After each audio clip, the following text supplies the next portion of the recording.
I love, love, love our new studio. It is so festive, it is so bright and so warm. It just makes my heart feel so warm and fuzzy inside. But this morning we are talking about the public etiquette of our pets. Living in urban areas, if you are and you're a city-dwelling pet owner, there are many challenges that you need to be aware of. So we're talking about a few things this morning, like leashes. Does your dog have one? We're talking about toilet manners as well as behavior. And of course, to tell us more about that, we have our pet expert in studio right here on our balcony, Ansie Minnaar. She's here this morning. Good morning, Ansie. How are you? Good morning. I'm exceedingly well, thank you. It's very good to see you. And of course, Bob and Bella just get so excited. Like they just hear Ansie's voice and they go crazy. Now, Ansie, we're talking about pet etiquette this morning. How important is the public etiquette of our pets? Very. I think that three things you want to bear in mind is that you are picking up after your doggy. Yes. That's more your part of your side. Yeah. That possibly your doggies are always on leash unless it's a free running area, Yes. declared.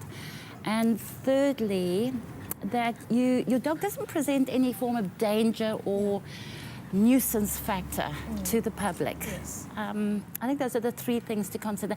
And I think it's common sense, Yeah. really. I know there are bylaws in place, the different bylaws for different cities, provinces, but common sense, I think, should prevail. Common sense should prevail, but now we live in a city, and of course, I think that some pet owners just want to let their dogs roam free. I know that I was charged and almost bitten once by a dog that was not on a leash. What are the laws around that?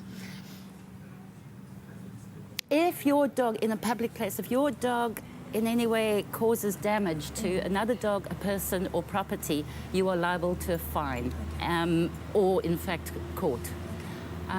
So definitely there are consequences.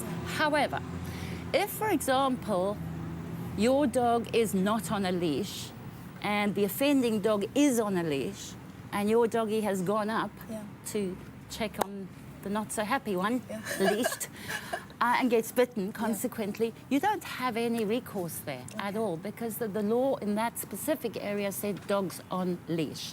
So you lose your rights there. So it's just better to keep your dog on a leash where other people, where children, where other dogs are also, around. That's very, very important. It is, but you know what, I really want to say something. Yes, please do. Licensing. Yeah. If we could all license our dogs, particularly in the Cape Town area where it's become the law, you've got till the end of January. Let's give the authorities the benefit of the doubt. Let's get all our animals licensed out there, because then they'll see how many there are. Exactly. And what they'll do is change some of these laws to give us more free running areas, because there are far too few, and I can't think of one beach in this country called a doggy beach. Wow. Not one. And of course, also, if your dog does get lost and your dog is licensed, then it's easier for the authorities to get your dog back to you because your dog is registered, right? Absolutely. Absolutely. I think we should just do everything we can to stay within the current laws, and for Cape Town area, certainly license your dogs. Let's give them a good sampling of what is really out there, and hopefully change their minds about some of these restrictions. Absolutely. Which are very, hectic. very, very important. Very important. Okay, something else that's very important as well is if you've ever gone to the beach and you've stepped in a lovely poop surprise, okay, there's nothing worse than toilet manners that have just, been left outside the door. What is your take on toilet manners? Should owners be picking it up or leaving it there? Please pick up. It's unhealthy, particularly for kids. It's just not nice. And also other dogs can pick up diseases from dogs that have left their feces there. I mean, maybe your doggy had a runny tummy and it's, not horribly ill, diseased or anything, but it's got an infection or whatever, and your doggy poos there, you leave it there, and then, suddenly other doggies are now also having the same problem. It's just not fair. It's so simple. You pop your hand in a bag and you pick it up, turn the bag over, put a knot in it so we don't have to smell it, and it doesn't attract flies, and pop it in a bin. Definitely, and it's best for hygiene as well, hey? Please. Wonderful. Absolutely. Thank you so much, Ansie. I mean, I think our pet, etiquette is so important, and it just makes life better for everyone else that's around us, and for you, the owner, as well. Because then people just love your dog as well. Thank you so much, Ansie, for being with us today.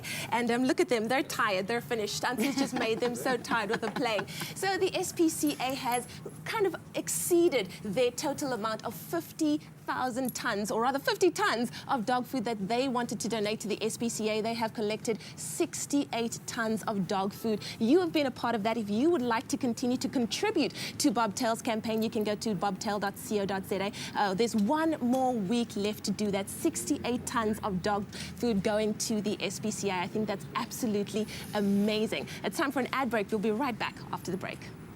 Strong South African dogs help each other out. With your support, Bobtail will supply 200,000 meals to dogs looking for loving homes. For details, see specially marked packs in store or visit bobtail.co.za.